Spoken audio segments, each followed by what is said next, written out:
welcome into episode 6 of Third and Five. Back here for another week. Three of us here to talk 5 topics around American sport. Tom Brady's just retired. We're going to talk a lot about Tom Brady over the course of this pod. And we've got a whole bunch of other stuff to talk about. 3 of us, 5 topics.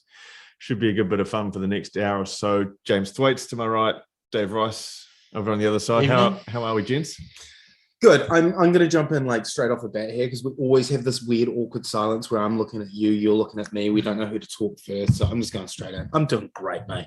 You're good? I'm doing really good. I mean, pretty pumped with the sport that we watched over the weekend.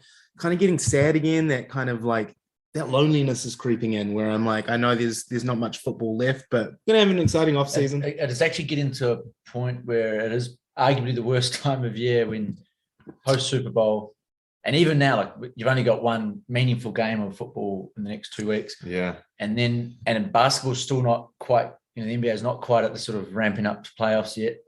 And I mean, hockey, it's probably similar timing.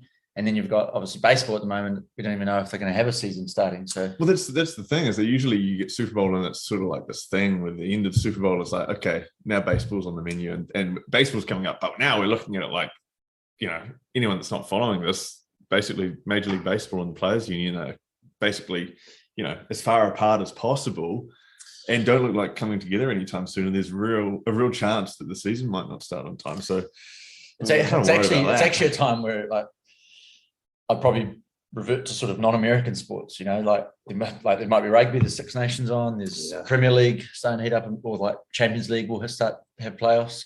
So it's that sort of point. Look, I think it's a good opportunity for you both to get into some NHL. Ice hockey playoffs are great because they happen around the same time as the NBA playoffs. There is March Madness. March Madness is coming up. Yeah, absolutely. Got to do some brackets on that. Which they've done really well with that because a lot of outside of football, the college sports don't interest, I think, a lot of people. But the basketball, a lot of people internationally. Here, it is another. Is college baseball a thing?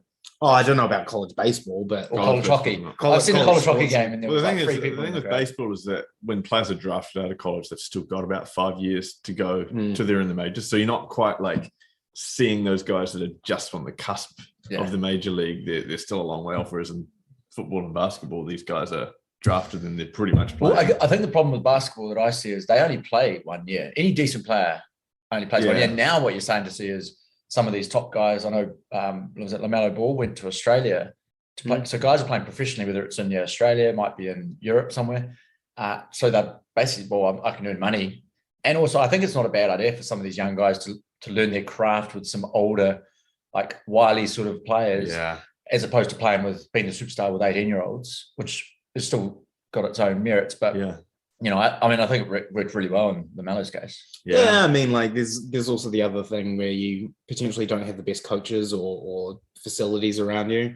Maybe compared to some of these colleges are just next level. But in his case as well, it was probably a great thing to get away from America because of his family, like his dad, and like it was, he could grow up probably. Yeah, I mean, who was it? RJ Hampton went to the Breakers in Auckland. Don't think he liked it at all. I think I don't know. He struggled. I don't know if he didn't like living in Auckland. I don't know. I can't remember how well he played, but I don't know if it was a failure. I think it hurt his draft chances a bit as well. I don't think it was at all a success, and I don't think he would do that again. But there's been some weird stuff going on, like in the last week though. Like we've had Sean Payton retire. Brian Flores stuff. We've got the Brian Flores stuff coming out.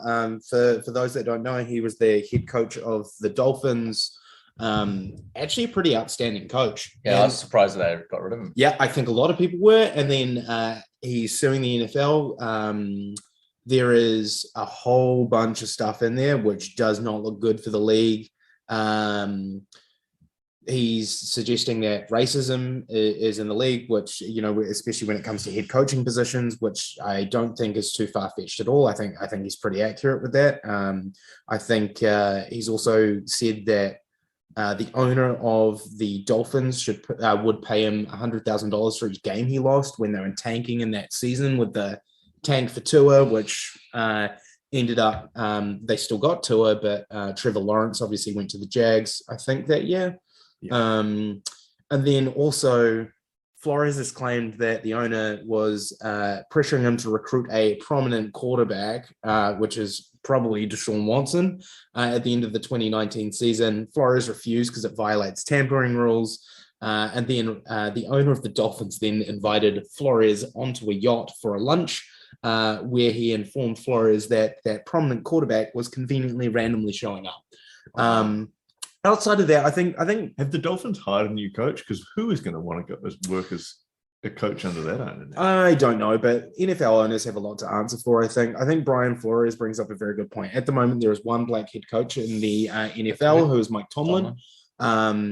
And it's not a good look for the league, and they really need to sort it out. But I don't know what it takes, because the league does not have a good history with a bunch of this stuff.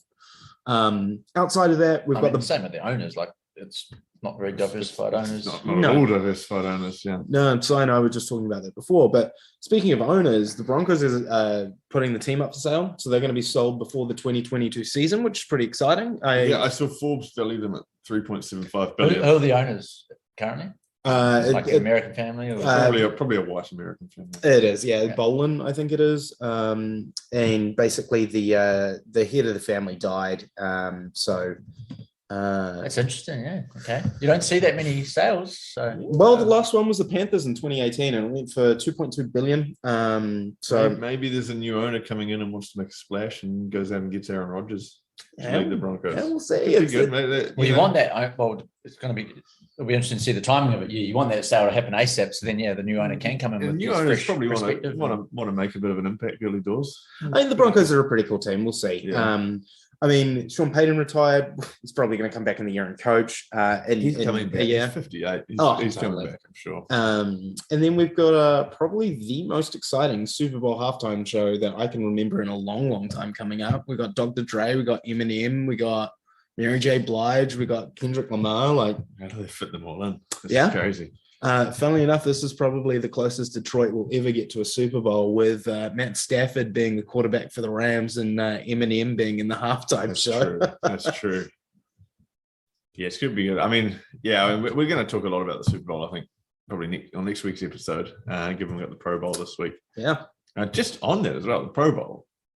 Like, does anyone get excited to watch this? No. I feel like I'm just like, it's like, shit. bugger off.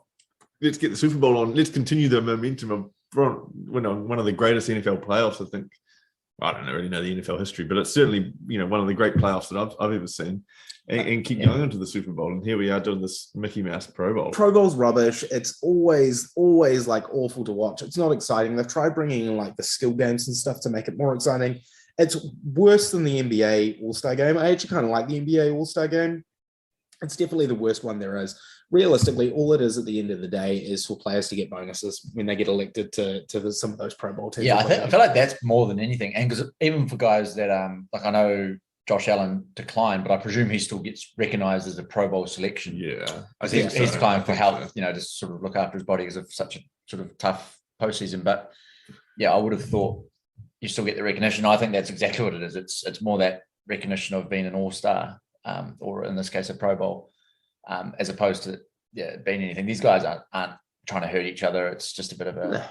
It's kind of annoying, though. I feel like Russell Wilson or something who's, team's not made the playoffs. He's been on holiday for 3 weeks. Now he gets dragged in to do this. I guess he gets a little bit. It must be tough for the defensive guys like, your TJ Watts, Micah Parsons, who are just, their job is they're just ruthless, like killers out there trying to like hurt people.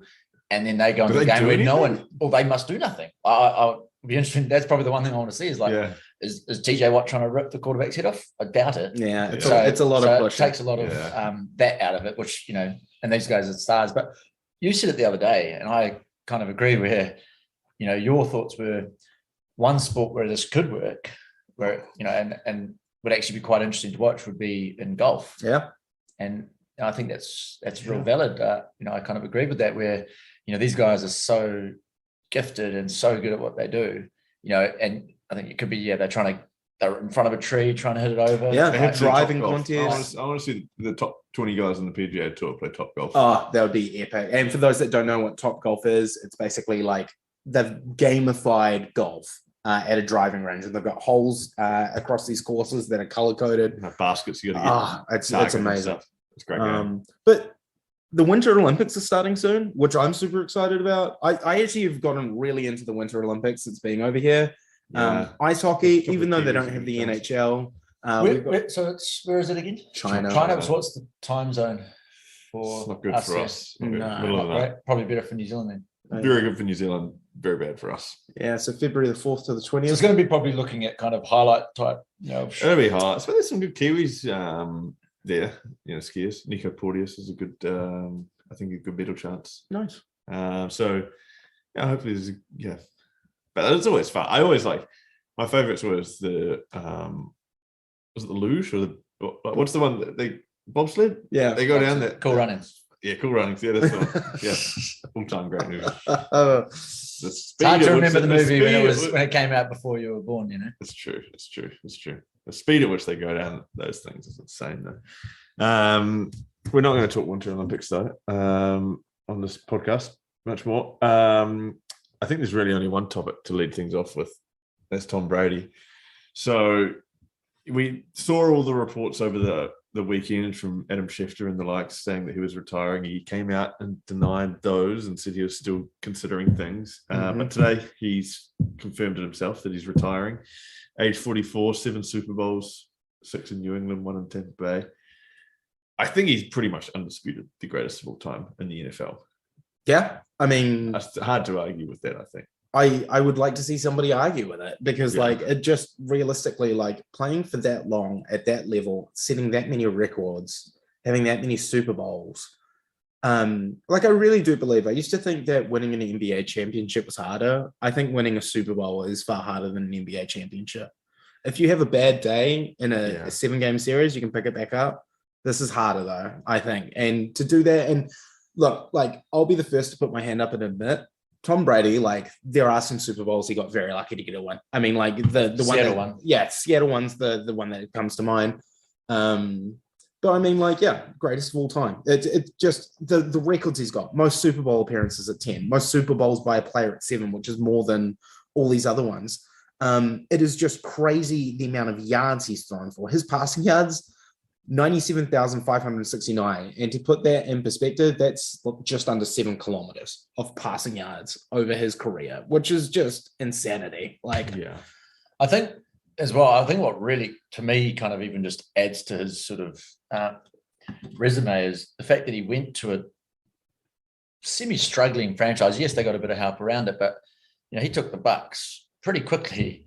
And, first year being there and won. I know there's obviously other factors. They had some, good players around him, but, I don't think they won Super Bowl last year if Tom Brady was not their quarterback. So of course not. So it's it's such a silly thing to say. I know, but I'm just saying that is just what he did for that organization and and it's probably not just what you see out there. I think he would have gone into that, into that training facility or whatever in the preseason and just turned everyone, got Mike Evans to be that much better, Godwin to be that much better, just through his whole I think there was accountability as well, which he put into all those players. I mean, he brought in Gronk there, who presumably is going to retire as well. But I think the most amazing thing was his original draft pick. He was way down the draft. This is not a first-round quarterback. This is somebody that absolutely turned it around. He also got drafted by the Montreal Expos. I think he's a baseball player as well. Oh, really? Drafted in baseball. That is a good fact. Right down the ballot. Yeah. But I think just most games won by a player, 278. That is insane considering you only they're 15 game seasons. Now 16 games, week 17, but they have a bye. It is just insanity. I don't think there's any. I don't think there's any doubt. I mean, is he a dick? Is there any character clause there that you? I don't think. Is there anything to hold against him? He's a bit weird. He's a bit intense, but all these greats are. I mean, his PR team is definitely working overtime the last few years because he's had a massive shift. I think since he left the Patriots to be more relaxed. He's swearing more. He's on ads here with the Bitcoin ads, but he's kind of that's having retirement and trying to build. You are right. It's shifting the, being less intense, sort of at least on the market there with adverts. How good is this stat though? In the last 22 seasons, Tom Brady has lost 73 regular season games. In the last 7 seasons, the Jets, who I'm wearing a top of today, have lost 76 games. So the Jets have lost more over the last 7 seasons than Tom Brady did in 22 years, which is wild. Could you follow his diet though? No. He avoids most fruits, mushrooms, tomatoes, peppers, eggplants, coffee, Gatorade, white sugar, flour, gluten, dairy, soda, cereal, white rice, potatoes, and bread. I thought Gatorade was a very weird shout out in there. I was but why is Gatorade in there? well, it's because it's all on the sidelines. He does a lot of, even just with his like medicine and how he recovers from injuries. It's all very like sort of Chinese herbal sort of methods. It's, you know, rather than like kind of what you'd consider normal Western practices. Yeah, that was in that documentary. So you can't really argue. He's going to try a good coffee from I don't know, Blue Bottle for the first time. It's going to blow his mind. How good is that Hall of Fame class though? That's in 2027. We've had some there is a big changing of the guard happening now. Like that Hall of Fame class at the moment, which is 2027. Ben Roethlisberger, Tom Brady, possibly Gronk, possibly Adrian Peterson if he ever retires, but feel like he's superhuman. Maybe Antonio Brown, and then Larry Legend, Larry Fitzgerald. And then on top of that, you got maybe Rodgers. Like, what the hell? Like, it's a lot. Well, I think, it's an impressive class for sure. I think what we're actually going to talk about with this topic is Brady the greatest of all time as far as American athletes are concerned? And that's when you include the likes of Serena Williams, Michael Jordan. You know, you go way back and you get Babe Ruth, you get Michael Phelps, Muhammad Ali would be in Muhammad Ali, Wayne Gretzky, like all these guys. Wayne Gretzky's not American. Well, North American. Is Wayne Gretzky not? He's Canadian. I think he's hockey. Hockey. Yeah. He's playing in a American and Canadian on that competition. But okay. Well, I don't think any of us Tiger are going Woods to pick would be the Gretzky. other. So look, I think you've got good points. Like, is he the greatest? Personally, I think yes. I think he is tied number one for Serena Williams, which we were talking about earlier. I would say so. If any of you say Joey Chestnut, though, I'm going to slap you because like that is just He's up there. Yeah, but come on, like no speed eating like hot dogs. No. I'm not serious. That's not a thing. When you're thinking about this, I was thinking about this on the way over. Like, do you? Because you can kind of really like you sort of look at players that transcend the sport or really change the way that whether that sport's followed or and this is me thinking about like Michael Jordan and what he did to basketball in the early 90s, and then Tiger Woods, you know, kind of breaking the mold of your sort of stereotypically like older, predominantly white players. And now when you look at all the top golfers in the world, I'd say they're all kind of either just under 30 or just over 30. Like they're not, you know, top 20, there's probably none that are over 40. Yeah. Now you go back 20 years, that would be completely different. Yeah. Like, and I'd say that's a lot of that's Tiger Woods, influence. So that gives him a lot of like credibility for that argument. Likewise, like I said with Jordan. So it's real tough, and it's tough for us to also talk about like Babe Ruth and Muhammad Ali with that, you know, with genuine like Muhammad Ali always seems to be the one that gets like, you know, player of the century in any sport. Like now for me, he like lost a really bad fight at the end of his career, like many boxers do. They went on for too long. He was in his mid-40s, but it's really hard for us to kind of rate him or Babe Ruth without kind of being in that area. And obviously recency. Do you look at even like pioneering guys like Jesse Owens, someone like that? Yeah, well, they deserve like sprinter who goes, you know, he didn't win as much as these other guys. Carl Lewis is another one that's like been successful. Turned up in Hitler's Germany and won gold at the Berlin Olympics. It's pretty impressive. Jackie Robinson, you know, these sort of, like, this is a challenging debate. You could go on for hours, but Bill Russell, 11 NBA championships with the Celtics. Like obviously, he often doesn't get like given. You know, it's Jordan, LeBron. Yeah. But again, I mean, I don't even think we can even really talk about it with much credibility. So this is one thing that I'm gonna say that's probably gonna contradict myself. I think in today's world, we judge success by championships a lot. To be in that greatest of all time bracket. And I agree, like they should be taken into account.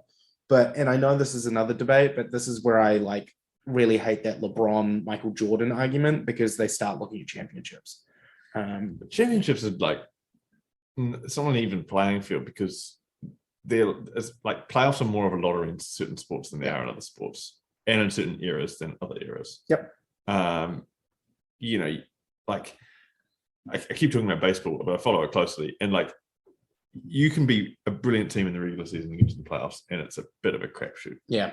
Whereas I think in basketball, the best team in the NBA more often than not wins the NBA finals. Yeah, I'd say probably the most certainly more than the best NFL team and the best MLB team. Yeah, and I'd say probably the most recent example of that not happening is probably that Raptors Warriors final. Yeah, and sure, there'll be outliers. Yeah, totally. I think but you're definitely right. Yeah. But yeah, look, like I think what Tom Brady did is incredibly hard. Winning a Super Bowl is very tough work. To play at that high level for so long is incredible. In my head, tied for first place, Tom Brady and Serena Williams. I think what they've done in their respective sports. And Serena's another good example of, like I was talking about, what she's done. I think when her and Venus were sort of starting out, I don't think women, I guess there was Martina Hingis and Monica Seles and Steffi Graf, but I think they really sort of elevated the standard of the women's game. And to the point where I think a lot of people kind of were sort of shifting to preferring to watch the women's game, which I think before then might not have been as much. So, well, she's that sort of superstar athlete where if you're really bummed out if she's withdraws from a major or something that she's injured, and you really like if you find out she's playing on a certain night, it's like you want to watch that game. Yeah, and I think everyone on the last few years, not so much recently, but when she was kind of came back after the birth of her daughter, was wanting her to. It was like when Tiger came back from injury, and it was just like, and you saw that when he won the major, like that would have been the same with Serena. Everyone wanted her to win. Yeah. I'd pick Serena. I think Serena's probably like, and there's probably recency bias with me. Like she's the athlete I can remember watching the most in my life, but she's just been dominant basically. Like she won her first major in doubles in 1999. Wow. And she slowed down a little bit the last couple of years. But you were like two then? One, yeah. No, I was fuck. I thought you could have for a second. No. But like 20 odd years at the top is pretty impressive. All right. Well, just before we wrap up, Dave, we didn't get a definitive answer. Yeah, like often in these, I'm always sort of on the fence and dancing between different options. I will quickly say that when Tiger Woods won his 14th, he won 15 majors, or he has won 15 at this point. When he won his 14th, years and years ago, I think I would have expected him to become easily the top. The fact that he didn't get to Jack Nicklaus's 18th, when was very unlikely to, I think rules him out. But what he did earlier is big. But I'm going to go with Michael Jordan. I just think, I just think he was. How very original of you. Yeah. Well, end of the day, there's always going to be the sort of same names that crop up. I don't know. Yeah. Am I meant to come up with someone you haven't heard of? Well, yeah, that's a good point. How is Tom Brady original? My other sort of technicality to go against your Brady pick is, we're talking about the greatest athlete, Brady. And athlete, obviously he's an incredible sportsman, but he's just so gangly and Well, imagine somebody playing for the All Blacks at a consistent level for 22 years. Yeah, I think there's a little bit of a difference between being able to be a quarterback for 22 years and being able to play rugby union. Look, if Aaron Donald is rushing at me like he did in that game, I was 44 years. Anyway, sorry, Dave. Continue. I'm gonna shoot. All Black wingers have about a career span of about 5 years. That's why Ioane's going into the midfield. Anyway, Michael Jordan. So you had a tie, but we need a tiebreaker.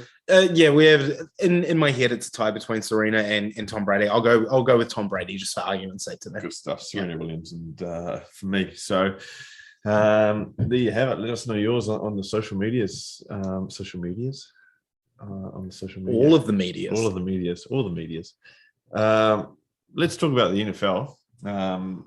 The games on the weekend. Mm-hmm. A couple of great matchups. We saw the Chiefs and 49ers get knocked out. I don't think anyone was too surprised the Rams beat the 49ers, but to see it was closer than we thought. Yeah. But the Bengals beating the Chiefs. Continued last weekend where every game was, edge of your seat, sort of fourth quarter. Yeah. Didn't know what was going to happen. And, yeah, so that's 6 games on the trot now that have been incredible. The Rams game was a bit like, it was kind of shittier though. Like I felt I was definitely a lot more into that first game, and the second game was sort of just, oh shit, look, it's the fourth quarter and it's close. Versus that first game, I was, watching the Bengals kind of expected that. I think we kind of, we all came together for that first game, knowing that was probably the game of the weekend. Yeah, that was just going to be the better spectacle. Yeah, and it sort of proved. And at one point, it looked like it was going to be a blowout. I mean, 21-3, and you were kind of like, well, this isn't looking great for viewing. But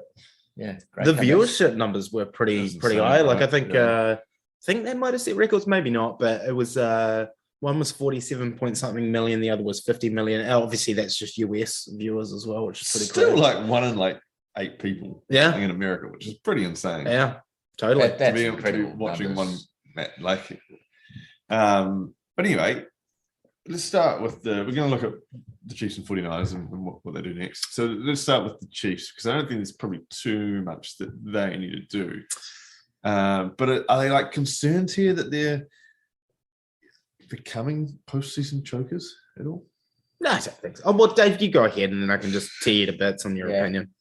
Well, 4 straight AFC championships, which is an incredible achievement. Not many teams, obviously, I'm sure the Patriots did that, but that's no easy feat, and you see that like the one-off games, like it's so hard to win a Super Bowl, so hard to kind of even just get to the Super Bowl in the NFL. You need a lot to go your way and just hit your straps at the right time. And, the Chiefs have done, a great job to do the 4. But out of those 4 years where you've got sort of 1 game away from the Super Bowl, they've only made 2 Super Bowls and only the 1 ring. So was it 2 Super Bowls or 3? They lost.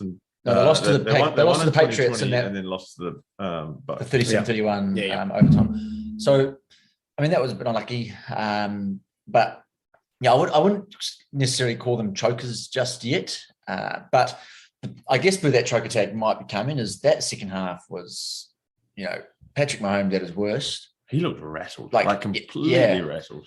And that's probably a concern because 21-3, it's all about kind of managing the game and sort of closing it out. And so that's a concern. But I mean, he's still so young, and I'm sure they're going to have plenty more opportunities sort of in the postseason. Yeah, and the other weapons are all pretty young. Kelsey's 32. Hill's 28, I think, or 28 at the start of next season. But his position and like his X factor is his speed, and you do. I mean, 28 is fine, but a couple of years you still. I worry, a little bit about those wide receivers that potentially have a short shelf life. Like I know, Antonio Brown's played into his 30s and stuff, but when as you say, his X factor is that speed and agility, you do wonder if that's going to decline sooner than or like you could get like a serious knee injury or something that could takes a yard of pace off, and then that's kind of probably him done. I reckon you guys are way fucking out of line. The only reason I say that is like they've got Patrick Mahomes tied up. Maybe not about the Tyreek Hill thing, but like look at what happens in most games. They've got so many weapons that they can only cover so many people, and like they're just getting gassed all over the place. Yeah, like Kelsey's getting a bit older and stuff like that. To be honest, if I was the Chiefs, all I want to do is just shore up my defense a bit. And then you've got Mahomes locked in for like what? He's got a 10-year contract. Talent's going to follow him. It's going to happen like what happened with Brady, which obviously like you both have probably got some opinions on a bit of manipulation going there where people, follow. Yeah, that's another topic for another day, potentially. The old but we're not saying that that the Chiefs are in trouble or there is any issue going forward. It's more just they've got to try to get the little monkey off the back, but they've 1 out of 4 and having gone to 4 AFC. So that's the look. I think the probably the better question to ask would be like the quality of football that's going to come out of that AFC is probably scary as hell. And I know we touched base on this like last week or the week before, but you've got Chargers with Herbert, you've got Bengals with Joey Burrow, you've got the Bills coming up, you've got a whole bunch of people coming in there. Did you say Chargers? Yep. Chargers. What if Deshaun Watson? Well, the Dolphins could kind of come through. The Ravens, they always had a sort of pretty strong defense, and Lamar's got that X factor to have Well, yeah, to beat anyone on his day. That division's pretty tough, that AFC North, because you've got obviously the Browns, Steelers, Ravens, like you said, like Ravens, Steelers, Browns, like they're all pretty like big defensive teams. Like if you're chucking Kirk Cousins at the Steelers or another quarterback at the Steelers, like it's a tough division for obviously the Bengals, but like all that AFC is just like it's stacked. It'd be interesting with the whole quarterback. We've talked a fair bit about quarterbacks and where that some of these guys off contract and free agents where they might end up. If you're like an elite quarterback, you might like say Aaron Rodgers. You might be like, well, I don't want to go to an AFC team, even though they might. I don't want to go to the Broncos, not because I don't like them or think that they're a chance. It's because you're going to have to go through Mahomes, Allen, Burrow, the guys you've just listed. So AFC West is looking stacked. fun. AFC North is potentially stacked if something happens to that Steelers teams. This is weird. It's where it kind of opens up that NFC a bit. But so that might be more attractive for a lot of these star quarterbacks. This is a good passage because we're also going to talk about the 49ers and Jimmy G and the 49ers that are working on a trade to get Jimmy G out of San Francisco. That was reported today. Rogers to San Francisco. Well, I think out there. I have there's nothing I've read about it. It's just I'm a little his wife or his missus is a Hollywood girl. I think they broke up. Are they? I don't follow the probably because she got she got vaccinated or something. But could you say Jimmy G's probably looking? Please send me to an NFC team. Yeah, I don't know. Teams get a bit weird, about trading players in conference as well. So that's kind of the other thing to take into account. But it's like you've probably got Washington, you've probably got Detroit, maybe if they move on from Goff, but that would be a little weird. I think the Panthers are up there, Saints are up there, Bucks are up there. All those teams need quarterbacks, so you could go anywhere there. But if it was me, the NFC, I'd probably, Vikings, depending if they move on, Vikings would be a pretty attractive place to go. Saints, I'd probably question a bit more now that Payton's gone. But Panthers might be a bit of fun. I don't know. It's weird. Garoppolo seems to, they were talking about it in the commentary on the weekend.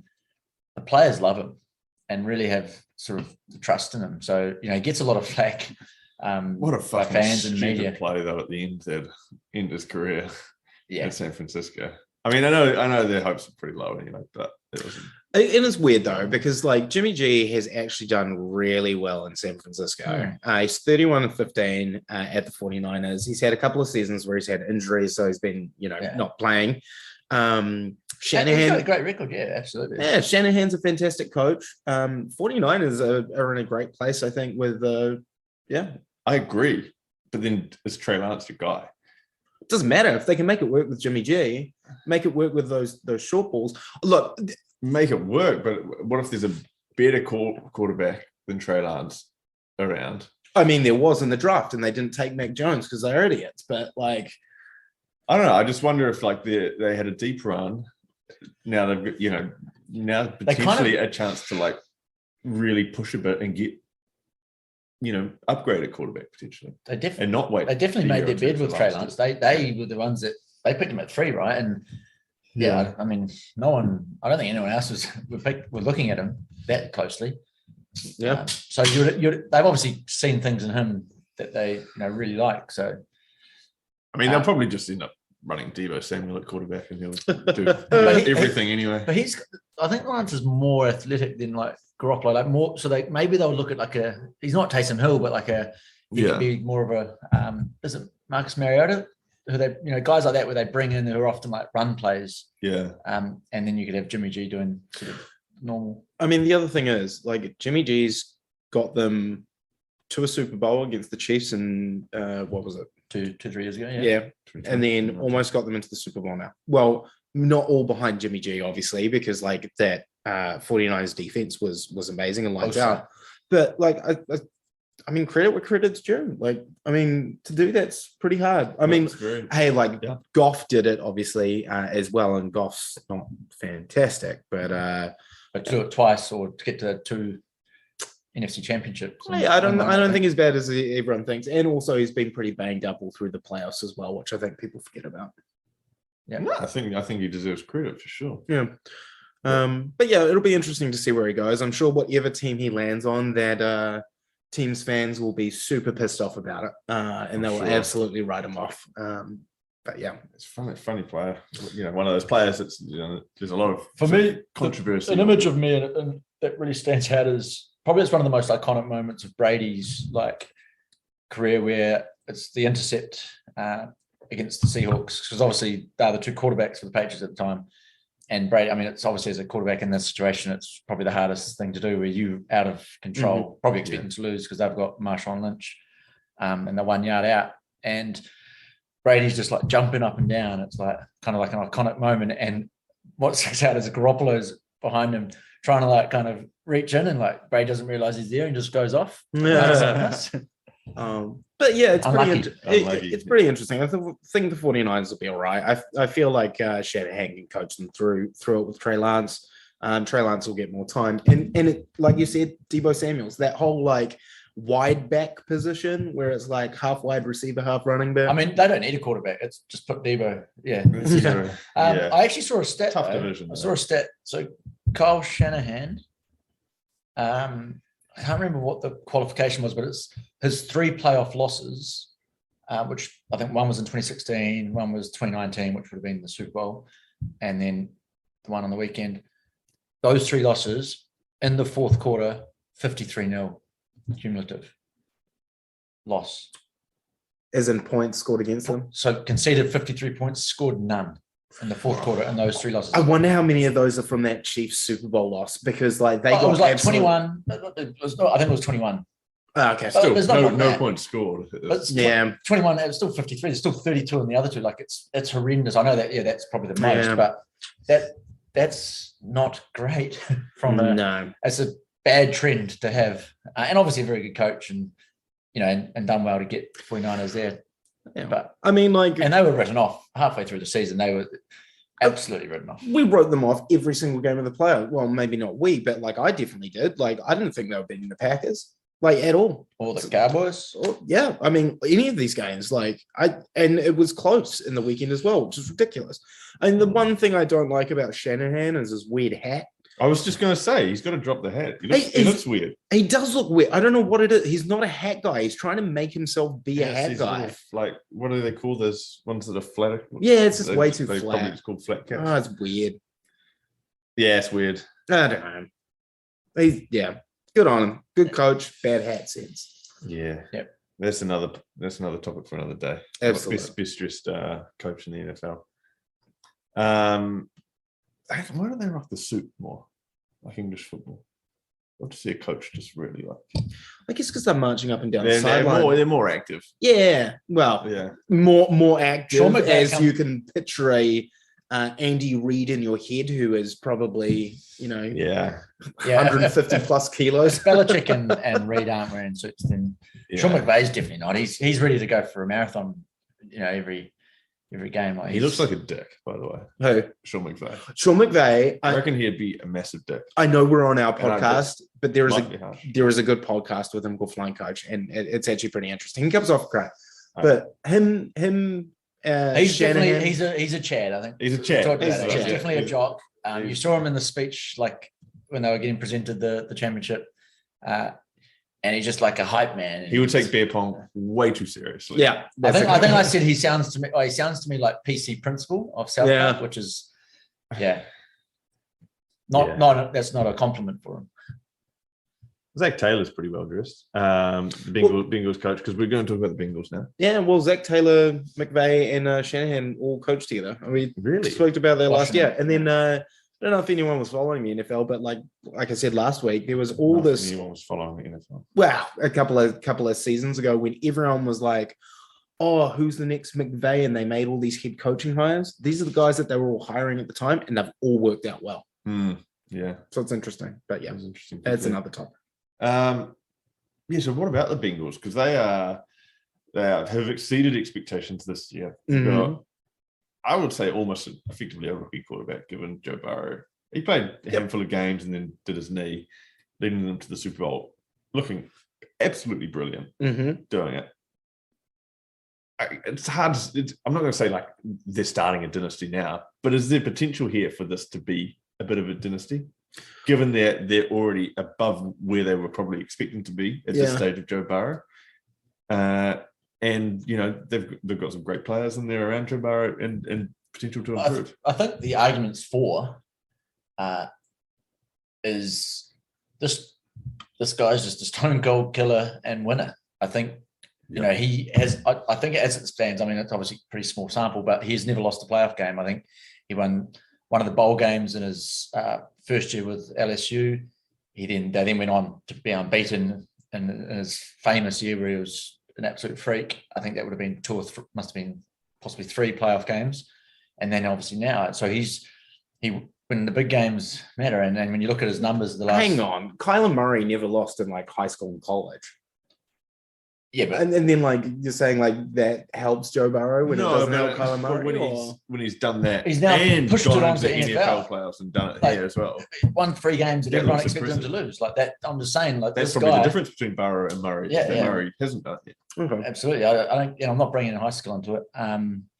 So I just think and you just sort of kind of like the arrogance of him, like it's just this confidence, and he's just in the post match, and he's wearing like what he wears, like he's just got this aura, and there's just this confidence that he's got within himself. And then you add in Jamar Chase, who's having just an unbelievable rookie season.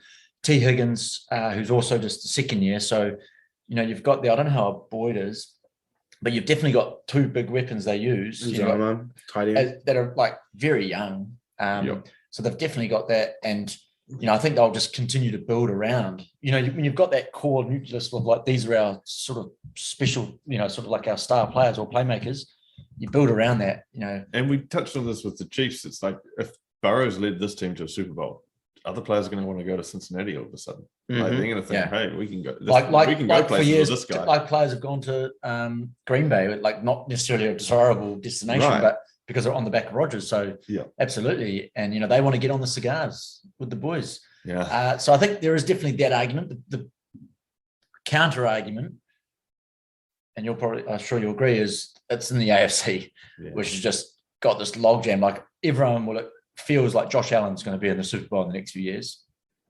You've obviously got, some unfinished business from the Chiefs and Mahomes. So we've already kind of talked about that. I have to talk too much about it, but it's going to be very hard to do a dynasty in the current crop of AFC heavyweights, if you like.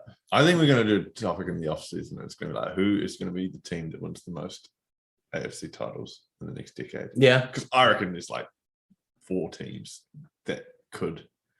Probably. And that's exciting. That's exciting. Awesome. And that's cool because and you kind of want that. So next year might be the Bills that get through, and it's unlucky on the Bengals. Yeah, and it's not just that it's open; it's just that like these are elite. Like there's going to be some really unlucky teams that don't even make it to the AFC. Yeah, I was talking to you guys on the weekend about it, but like Burrow's sort of elevation is like unbelievable. Like if he had his like genuine senior year was his first year at LSU after transferring from Ohio State. And the reason he transferred from Ohio State, over 3 years, he hardly played. He maybe played like 10 games over 3 years. He was actually behind Dwayne Haskins. Hoskins? Dwayne Haskins. Dwayne Haskins from former Washington. Former Washington. And then originally they were both behind another guy he's been a backup NFL guy that never made it, which is crazy. So he then transferred. And so he would have been in his senior year. At that point, he was Mel Kiper projected him to be day 3, which is rounds 5 to 7. Yep. Like he would have been a Brady pick. Now he might have become another Brady where he's like, obviously would have had to wait his turn, would have been a third choice in one of the teams and then got his way up. But, he went back another year. It was a great example of going back your 5th year when you can, because he didn't play, because he redshirted as freshman. And I think he had 79% or 78% completion, 50 touchdowns, like broke all the records. Probably the greatest season you'll probably ever see in college football history, to go from being like a, 200th pick to first. Well, I think there was something, and hasn't looked back. Well, I think there was something weird when he first came in the league that he, as a first round pick, was actually older than whoever got MVP the year before in the league, which might have been Lamar Jackson, maybe. Yeah. But I think Dynasty's a little far for me. Are they going to have amazing success over the next few years? Hell yes, they are. And do you know why it's going to be? Because all these guys are on rookie contracts. So they don't have to pay a huge amount. They've got some cap space to play with. To shore up the O-line. Correct. Yeah. And, anyone that followed fantasy football, everything was scary about that Bengals team, like going into that year, because there were reports coming out that Joe Burrow was scared to get hit in the legs, so he wasn't running a lot. He was like shying away from throwing the ball, staying in the pocket. Jamar Chase couldn't hold on to the ball. Well, they showed everyone wrong, because what an incredible season by those two and everyone on that team, but also Trey Hendrickson on defensive end, who was just absolutely lights out in that game. He was so banged up. Got injured at the end. Yep, you got chasing down Mahomes. Yeah, and he used to be at the Saints. They've locked him up for the next 4 years, which is awesome. So I'm really, really excited about that. Like I said before, I think that AFC North is a little scary. Anything in the AFC is scary to me, to be honest. But they're an incredibly fun young team. And as a Bengals fan, you've got to be extremely happy after years and decades of mediocrity to finally be at that level. Because I think, and the other thing is, looking at that, when the hell are the Lions going to get their chance? They have been shit for so long. Like, that's so depressing. It's not looking good up there. No. 33 years for the Bengals. 3 playoff appearances. Yeah. Super Bowl at the time. Wow. Won 2 of them. Wow. This is No, they've never won a Super Bowl. Never won a Super Bowl. They're one of the few teams that have not won a Super Bowl. So they only went to this, because I remember we were talking about that's a bad omen. This might be when they change it. So they might change it. Yeah. But every time they've gone to the playoffs the last 33 years, they've gone to the Super Bowl. Wow, that is a good stat. We should have thought about that when doing a picks. That's right. We would have been really able to ride a Bengals upset each time. Yeah. I don't think for neutral fans, I think no one's unhappy to see the Bengals there, and I think it's because you said that they're an enjoyable team to watch. Joe Burrow is a guy to get behind, and so like more than happy to see them there. And I think obviously we'll probably talk about it more next week in terms of previewing the Super Bowl, but I think a lot of neutrals will be definitely backing them or wanting them to. Oh yeah, everyone loves an underdog. They're a great lovable team. Absolutely. Okay, well, we don't only talk about NFL, obviously, but we did just start this podcast in the middle of the hottest part of the year for the NFL. So we'll focus more on other sports as the year goes on. But let's move across to the NBA now. We're going to do a sort of quickfire topic. We're going to run through all the teams in the East and the West, and just basically run through contender or pretender. There'll be a few obvious ones, and then probably in the middle of the pack there'll be some contentious ones. So we'll keep this pretty quick. But let's start out east. The Chicago Bulls. Contender? I'd say contender. Yeah. 31-18. 31-18. Yeah. Looking good. The East is interesting just because it's such a condensed. The West has got a little bit more. But I think the Nets, gone to like a 4-game losing streak. We went from second to sixth. You can talk about the Nets in a minute, mate. Yeah, I'm just saying, how quickly things. I feel like the West will be a little bit faster because it's a little bit more distinct.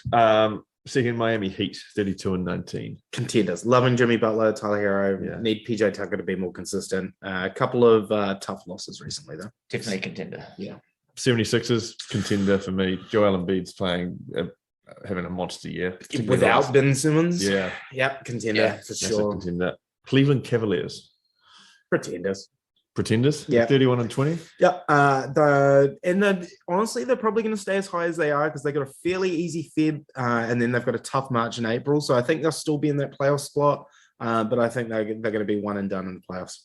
Yeah, I don't think if say they're looking at fourth at the moment. If you're sort of get to the fifth and you're playing them, I don't think you're overly concerned. That's quite a good fourth seed to play. Yeah. Milwaukee Bucks, current fifth seed as we recorded this. Yeah. I was tough on this. If we're going to say contender because they're going to the final, I would say no. If we're going to say that they're going to do all right in the playoffs, maybe. I'm going to go pretenders. I still have only because I think they're having a rough time at the moment. They're getting a bit of a pass because they're NBA champions. I reckon there is a high chance that they go out in the first round of the playoffs if they don't sort their shit out. I would say pretenders. I'll be surprised if they went deep into the East. I don't know if you call it a hangover. I mean, obviously if they get to that, once they get to that playoffs, they're going to be a tough team that you don't necessarily want to be up against because they do have a lot of stars. They've been there, done that last year. And Giannis is, such a great player. But well, this is the thing, right? Like neither of us are saying Giannis is shit, and isn't going to perform because Giannis is performing. But what I'm saying is like I don't think they're going to do a big deep run into the playoffs. Brooklyn Nets, they could meet the Bucks first round potentially. The Nets it's a real caveat with the Brooklyn Nets. They need everyone back. They've had Joe Harris has been out for too long. He's I think coming up 3 months. I think it was like early to mid-November. Yep. So this 6 to 8 weeks has become pretty quickly 12 weeks. Yep. They've really missed, given the Kyrie situation, and now the injury to Harden, and now to KD. Like they needed that sort of player because he could sort of step up, and it's probably asking too much of Patty Mills, I think. So yeah, I think with everyone there, they're contenders with everyone available. And obviously we're going to need some law changes in the state of New York. Yeah, I think it's spot on. They're pretenders at the moment, but if you put everyone together and Kyrie can play home games, I think it doesn't matter what seed they are, they're contenders and probably conference favourites. What's crazy is they're, well, maybe not right now, but when I looked a week or two ago, they were bookies' favourites to win. And that was on the back of pre-KD injury, maybe? No, it was post. And look, like in my head, they still are. Like they're definitely favourites. And it was interesting watching. Hey, did you watch that Warriors game of the weekend? I watched that Warriors game. They were pretty close to winning without Harden. Obviously, it was a little blowout at the end, but they were pretty close to winning without Harden. You countered that with the Warriors didn't have Iguodala, didn't have Draymond Green. Steph Curry was being pretty cold. Steph Curry and Klay Thompson will never have a colder night. Together. Like one might have one, but like they were, I think at one point they were like 4 from 25 or something. This is a Nets team that's basically without their starting five, right? There's too many bench players that are playing like starting minutes. No, and okay, so I'm making an assumption here when I say contenders. One, that they're healthy, and two, that Sean Marks makes a bunch of trades before the deadline, which he will because 100% Nets are an absolutely win now. Mate. I don't like I agree, but I don't like so we're talking about now, and you're saying contenders on the caveat that there's trades made. We've got to do it with what's in front of us right now. No, well, this is such a silly thing, Dave, because like obviously they've got to trade away a whole bunch of players to get like some other players in there because they've got all these young talent. They're 100% making trades. They're 100% probably doing it with the Mavericks and maybe the Thunder. Well, I'll be cracking up if they don't make any trades, and we'll definitely be calling it out. But yeah, I know what you mean. They're in win mode right now. That's valid. And yeah, I mean we're all saying contenders with different sort of like caveats in there. They're a tricky team to assess. We're always going to spend a bit of the time on the Nets, given we all support them. But Charlotte Hornets. Contenders from the point of view that I think people write them off because they're a younger team. But I like them.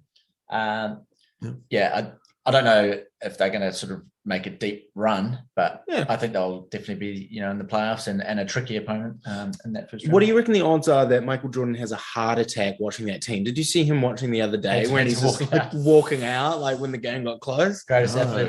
That's amazing. It's so good. Toronto Raptors. Pretenders. I wonder honestly if they're going to shift Siakam around that trade deadline. Pretenders for me. Yeah. Boston. Contenders. This is a good team on paper, but they're dealing with a bunch of the East suddenly getting hot, like Dave said, and kind of being bunched up. I never want to kind of count out the Celtics in my head, even though I really dislike them as a team. Yeah, I haven't rated them since their awful performance against the Nets in the playoffs last season. Yeah, Atlanta, absolute pretender. But the asterisk next to this is, I'm expecting them to do something in the trade deadline because they shifted Cam Reddish to the Knicks. As sellers or buyers? You're thinking Atlanta? Buyers, I think. Yeah. It just felt weird. So I don't know if something's coming there. But they are a team that could, at the end of the day, they made it to the East Finals last year. Like they are a team that could, they're sort of flirting with. They're in that 7 to 10 spot right now. 10th at the moment. 10th, so but they could definitely get hot, and as you say, on the back of a trade, and sort of peak at the right time, and then be a really tricky, a tricky opponent. I think I'm probably going to say pretender. Yeah, but the Knicks. Pretenders, absolutely. I mean, like they're so far out. They're 11th at the moment. Yeah, we're getting into the. I want to sort of support them and see them do well just from a New York point of view and see them in there. But plus their home games over those playoffs looked fucking electric. They were the hottest thing in town. Oh, that was incredible. So yeah, I think they just, I've watched a few games sort of late of them, and I don't think I think they're pretenders. I can't see them kind of compete, especially in a best of 7 with the teams at that sort of top half. And look, like if they got into the playoffs, that's great, but they don't really have any big, exciting superstar there, right? I'd love to see them sneak into the playoffs so we can get a couple of home games at Madison Square Garden, but I can't. Who's their experienced guy that's injured at the moment? He reminds me of Carmelo. Who's Derrick Rose? Yeah, Derrick Rose. Yeah. They need him back just for that. Like, he's a great role player, kind of what Melo's doing at the Lakers. Washington Wizards. Pretenders. I mean, like, they just look like shit, but I mean, isn't Bradley Beal injured as well? Yeah, I mean, like, the other thing is, like, they're playing the Bucks tonight. They actually were down by like 20 something points. They came back close, and then like the Bucks have taken a lead again. Just as I was probably trashing. Recording this in the fourth quarter of that game, which no one will be listening. They're pretenders. They're pretenders. Yeah, and I think we can pretty much wrap this up. Yep, that's Pacers, Pistons, Magic, all pretenders. I mean, don't have to go that deep. That's why I bundled it up into 3, but they're not going anywhere fast. Let's move out west. Phoenix Suns. Hell yeah, Phoenix Suns 49 as we record. Hottest team on a 10-match winning streak. We're about to watch them play the Nets tonight. Great stats. I don't think they lost a game in November and probably only lost one game in January. Aiden is currently coming back to play the Nets tonight, which really grinds me because he's been out 7 games. So, of course, he comes back to play the Nets. It's going to be interesting. I think the main thing with that Suns team is that they can stay healthy. We obviously had that Chris Paul, years ago. He obviously got injured in the finals and really cost the Rockets at that point. But I don't know. I think they're definitely contenders with the kind of asterisks that they can stay healthy. I'm actually going to see them in 2 weeks, so I want them to be healthy at least for that game. I want to see how the stars. They're playing the Clippers on the Tuesday and then the Rockets on the Wednesday. So I'm lining up the Clippers as a better game. Yeah, nice. That sounds super fun to watch as well. Cool team. Warriors? Contenders. Can't ever count out a team with a healthy Green, Curry, and Thompson. Wiggins. Contenders. And again, they're similar to the Nets in terms of not having, they've only had Clay come back recently and Draymond's out. And like, they're going to be a team that if they can all be sort of fit and firing in sort of April, May, then, watch out, and they'll be a real tough team to beat. Yeah. Steven Adams led Memphis Grizzlies. Contenders, fun team to watch with John Morant, and it's lighting up the NBA, and I love it. He's the man. I mean, I'd be super surprised if they won the West. So contenders, they're not winning the West. They're 7 games back at the But I'm just saying like that. So it depends again how do we define contenders? Like, I can't see them making the NBA Finals this year. That's pretty much what I'm saying. But without doubt, they're going to be, in the playoff mix and probably in their sort of home top 4. Oh, well, they're not going to get swept in the first round, that's for sure. No, and they are a great team to watch. And Ja Morant's just a, superstar. The Utah Jazz. Pretenders, only because our Australian friend Joe has just recently got injured, so he's out for the season now. That's right. Bengals, yeah, they've really fallen off the wagon. Remember, they were like, lost 5 in a row as we record this. I just don't think that. Not even just the fight. Like, I think even before then, they were, last 15, 20 games has not been 2-8 last 10. Yeah, not good. The Denver Nuggets. Contenders, reigning MVP. Porter Jr. is out for the year. Will be interesting to see if Jamal Murray comes back. You had a close-up look at Boogie Cousins the other night as well. Oh, yeah. Was lucky enough to get some courtside tickets to the Nets Nuggets game, and it was incredible. I heard DeMarcus Cousins, every single word he said to get that tick. So what did he say? I don't know. You can repeat most of it. So someone on the Nets bench was giving him a bit of shit. Heckling him. Yeah, and then he turned around and said, "Who do you think you're talking to? I'll fuck your bitch ass up." Just Ref heard it, immediately takes him out. Who was the bench player? Did you see who said it? No, it was. It felt like it was really like Joe Harris. It's probably like a third string player, like Johnson or something. There must have been a few good nuggets there. It was. so to speak. Patty Mills, I think, was the most exciting. He was the most into it. He was constantly swearing, constantly motivating his teammates. Yeah. It was pretty cool to see. It was weird being that close. I think the weirdest thing about that was how much I grew to like James Harden. He just, it was real weird. We locked eyes a couple times. Beautiful. I think he's talking about it as we speak. Oh, probably. This podcast is just, He was absorbing everything. It was very interesting. nice. Yeah, it's a nice. good game. He might not be talking about it. He's probably thinking about it. Yeah. At least. Certainly thinking about it. Yeah. All right, let's keep moving on. Dallas Mavericks. Absolute contenders. Luka is exciting as hell to watch, and that really, really clicking on defense now, which is crazy to see. So I think they're going to do a deep run in there. Another team that was probably, predicted at the start of the season to be a team to watch and look out for, with Luka obviously at the helm there, and they started pretty poorly, but I think they're starting to get. Porzingis was shit at the beginning of the year. Well, maybe not shit's the right word, but he wasn't performing. And then I think it'll be interesting. There's going to be a trade, and I think they're going to trade with the Nets. So I think a lot of Nets players will probably end up there. They can take Johnson, Yeah, they can certainly take Johnson. Minnesota. Pretenders, probably overtaken by the Clippers and the Lakers, I think. Yeah. I quite like them though. They've got. I spent a bit of time in Minnesota, and so they're often on. But I think they're pretenders. D'Angelo Russell still there? Yep. I always liked watching him. He's one of those early And guys. Towns, Carl Anthony Towns. Carl Anthony Towns. He's the star. All right. So is it Clippers and Lakers? Yeah, might talk a bit about these next few teams. Let's start with the Clippers. Pretenders, unless Kawhi magically comes back sometime soon. I just and don't where's Paul George returned at? I don't know. Paul George. I mean, end of the day, they're a team that have two superstars that have pretty much been out. I think Kawhi's a free agent next season as well, so it's going to be interesting to see what happens. Maybe he's a Brooklyn Net. No, I don't think so. But he is a free agent next year, I think. So this has been his first failure in terms of the Clippers haven't really done the Clippers. The Paul George he did so thing well. hasn't really worked out for them, has it? Well, last year obviously Kawhi got injured in their playoff run. The year before, Paul George just choked in the playoffs. So yeah, it's just before that, everything he touched, Kawhi Leonard seemed to sort of he won the ring as a sort of young guy at Spurs. And went to the Raptors and Raptors. We touched on this before. KD got injured. I just remember the most famous shot from that season was his game-winning three, I believe. I think it was the 76ers. From the corner. Probably the greatest photo and one of the greatest photos in NBA history. Yeah. The Lakers.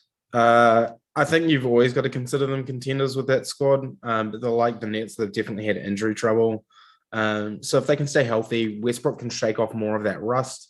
And he's been performing well in the second half for the last few games. I think they'll eventually get it together. I'm going to say pretenders. Okay. Yeah, I'm going to go the other side. I just think they've had enough. They've had long enough now, and they're still not clicking that well. Obviously, on paper you can never write them off, and so many of those individuals can just take the game away from from the opposition. But I just think because some of the age of these players, they're going to, injuries are going to happen because you're fucking old. That's what happens. Good chance they go to the play-in tournament as well. Yeah. I don't know. I still think LeBron is kind of one of those. He's like Tom Brady. He motivates the locker room to a certain extent. Anthony Davis is still there. Carmelo Anthony coming off the bench. I don't know. If they're lowest seed in the West, you do not they could come up against the Suns or the Warriors. I thought that last year. Wasn't it the Suns or was it the Jazz?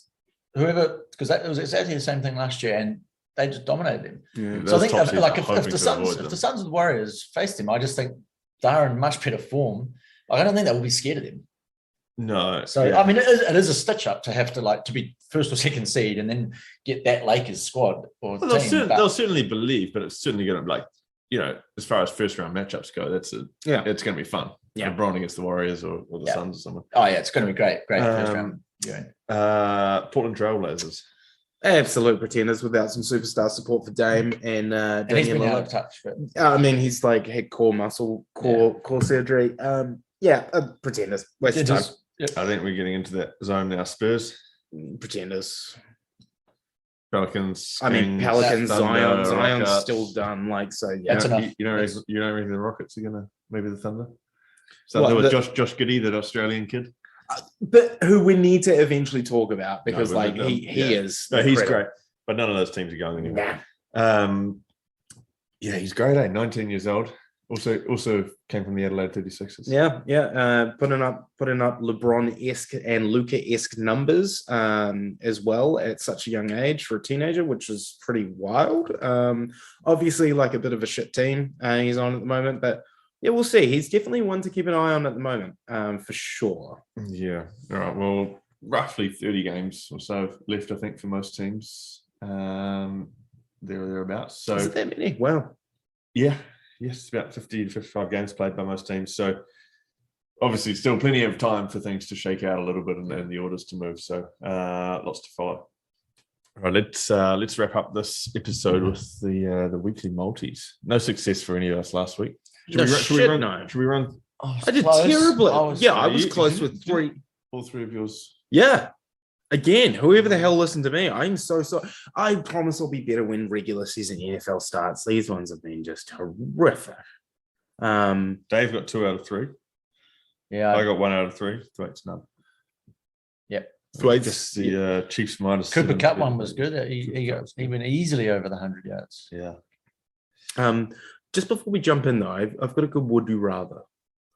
So would you rather be tackled, no pads? Oh, is this the standard segment? Yeah, I'm with you. segue between 4th and 5th topic Yeah. every week. Peak Nono, Wait, full tackled? charge, full tackle. Like a Or goal you're- move tackle. Or you're tackling him.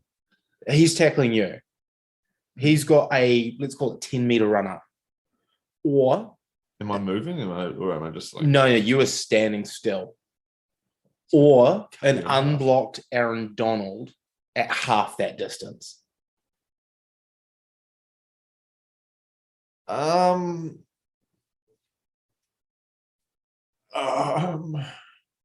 And both are trying to hit you as hard as they can. Yeah. I think So- you'd have to take Nono. I think you probably. I mean, What's that extra Aaron 5 Donald's- meters probably makes a big difference. Okay. So I So might go Aaron Donald. okay. And you're Aaron gonna- Donald okay. and Donald are kind of similar. I mean, Aaron Donald is a massive, massive human being. The one thing is to say in the Donald. pro for Donald is I don't think, even though he's meant to go as hard as he can, Donald probably isn't going to try and hurt you. I think Nono would. Well, okay. Donald's a lovely guy. Here's my thing. Okay, who are you Donald's going? only 15 kilos lighter than Donald. Okay, but who are you going with? I'll go Aaron Donald. Okay, and you're going Nono. Mhm. Okay, so my theory is I would go Nono just from the point of view that I'm going to assume Nono is going to come in with a rugby tackle. I'm going to assume Aaron Donald is going to Just gonna come in smother and you. just absolutely fuck me up. Nono 100% just like a no armor. He did a few of those, didn't he? Yeah, well, he wasn't notorious for it, but he definitely has the Yeah, a ability couple to of do them. it. Yeah. Well, okay. Yeah. Donald for me. Anyway, bets. Donald's just got like no neck. Like, Yeah. He's just fucking huge.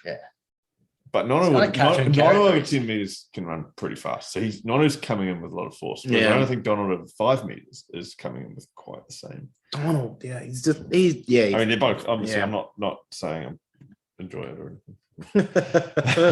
okay. Weekly bets. I'm going to lead things off. I've got the Nets to beat the Nuggets this weekend.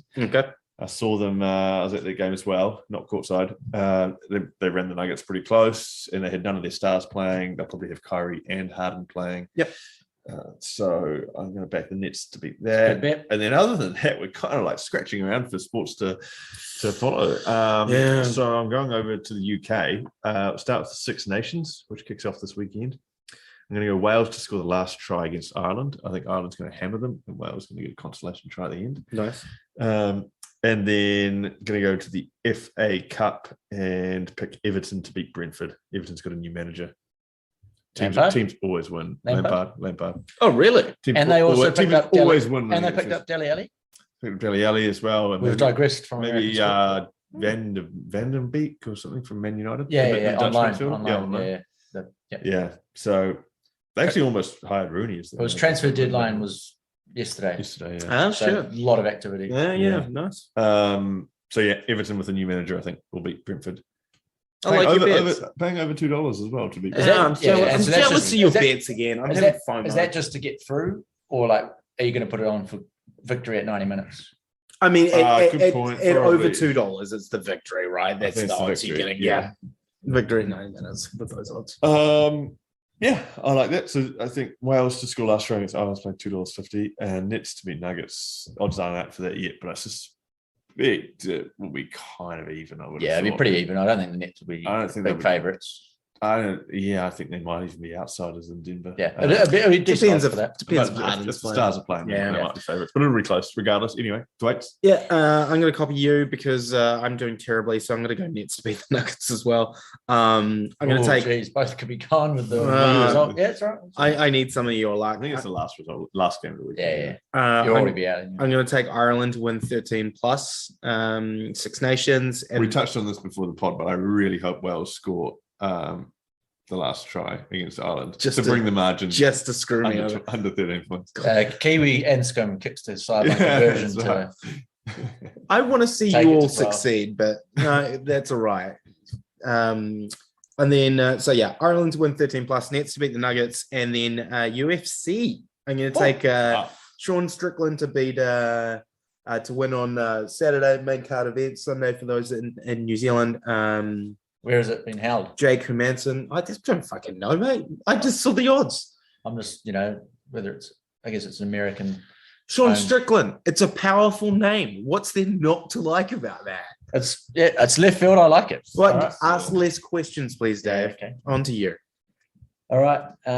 One of these bets will be decided because of the anticipated weather forecast, which I think is Dave's. So I'm going golf. I'm going golf.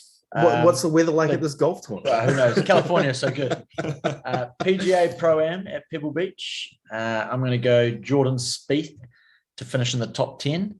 I'm pretty sure, my knowledge isn't real good, but I'm pretty sure Spieth has a pretty good record at Pebble Beach, has had some success there. And so I'm not going too aggressive. You can normally bet to win top 5 or top 10. I looked at the odds. It was around $3. When we put this up, obviously when we've actually placed the bet, and we'll have the sort of firm odds, but around $3 for Spieth to finish in the top 10. He's, I think in the last few weeks, he's kind of finished around 20th. So he's not completely he's in the mix. I'm also going to go Six Nations as well. I'm going to go Scotland halftime, England full-time. It's a bet I love to do. It doesn't often come in. It normally pays around $6 because of it, but Scotland's at home. England's depleted. They've, I know Owen Farrell's out. They've kind of dropped a lot of their sort of senior guys like Vunipolos. And I think Courtney Laws, who's their new captain, also might not be in. You're just making names up at this point. No, but anyway, so I know my stuff. So I think Scotland's going to come out firing, and they had success against them last year in England. So I can see them sort of having that early lead, but I just think Eddie Jones, and then there's enough depth in England that they can sort of claw their way back, and if they lose to Scotland, their Six Nations over. So I think they'll kind of get up in the end. And basketball, I'm going to go Friday night's game, Nets versus Jazz. I'm going to go for a bit of a random one. I'm going to say that Harden's he obviously has to be playing for this bet to sort of be live, but Harden to cover the line on assists. When I looked at the line for the Phoenix Suns game, it was 8 or 8.5. Mm-hmm. And so I'll back that he'll get more than that. I'm assuming it'll be a similar number because I think he'll get at least 10 assists. So yeah, I like that. The problem in America with the gambling is you cannot even bet on basketball games tomorrow. So yes. It is difficult to put these odds up, but talking about the line, that's obviously going to be about $1.80, $1.90. Yeah. So yeah, that will be quite a sort of juicy little sort of 18. I think that's going to be about 30 or 40 to 1 there. So. Nice. And you bring up a good point. And so I would in my defense, I would have probably got at least one right if I could have adjusted my Nets bet for this previous round of our multi. So I would have got 1 out of 3. So I don't feel I'm not as I'm still terrible, but not as terrible. Because obviously Harden was a scratch for that game. It's tough. It's tough. Yeah. Golf's hard to bet on. Yeah. It must be. Like, what would be the odds of an outright winner? $11. The favorite. $11. I had a look. I think it was in the Masters. Maybe $8.50 or $11 was whoever was the favorite for that at the time. And it will kind of, I mean, that's probably about right. But it might vary a little bit. If someone's red hot, if John Ram's like won 3 tournaments in a row leading in, then he'll be the shortest. Who are these people? John Rahm, I should say. Oh, wow. I didn't even know who that is. Six Nations. When's Formula One start up? A month. So maybe 6 weeks. Usually starts in Melbourne. I don't think it's in Melbourne. But see, this is the thing. We're about to head into the NBA. Well, the Super Bowl's about to come up. Then we've got the next exciting thing is NBA All-Star Weekend. Then we're going into NBA playoffs not long after that. Then we're going into NHL playoffs. They happen around the same time. I think NHL finishes worse. Then we go into the dead zone. I need something to be excited about. So hopefully that Formula One's 20th March. Nice. Not far away at all. Not far away. Nice. Some good cricket on coming up. South Africa's touring New Zealand. Yeah. No cricket. Nice. Six Nations should be good this year. I think France are good. France look like a good team. Yeah. Building pretty favourable time zone here. Hosting World Cup next year. Oh. Should be good. All right. Well, so I think I'm pretty optimistic about my bet. I'll definitely get behind it. Cheeky fiver, probably at least 150 in the back pocket, I honestly would not get behind my bet. I'm telling you all not to, just because it will give me luck and I'll win. And then I'll look back and say you all should have done it. Yeah, the old flip. I'm backing my bet as well. All right, lads. Anything else? No. I'm looking ahead to this weekend. What's on? It's pretty light. It's only the Nets for us, or at least for me. That's all I'm excited about. Aussie Open's finished. I hope everyone that's listening from New Zealand is enjoying their warm summer weather. Hopefully, that's right. Because it's cold over here. There's sport is drying up. It's Dave's wearing his fucking Ezekiel Elliott top. Yeah, well, I mean, back home, like it's no cricket. The cricket's like. Well, the cricket's been they're supposed to be in Australia at the moment, but they're cancelled. I guess Super Rugby always starts around now. Is that what it's called? What's it called now? Yeah, Super something. Before we go, shout out, watch Peacemaker. It's amazing. Peacemaker. Yeah, do it. No, watch it. Another Marvel show. No. John Cena. What's the movie about Sean Payton? Oh, it's on Netflix or something. Yeah. It's basically going back to when Sean Payton got suspended for basically paying people to injure players. So it's a comedy. It's got Kevin James or whatever that generic guy is. Yeah. Biopic. All right, we're done. All right, thanks so much for listening to 3 and 5. We'll be back next week with another episode. Take care.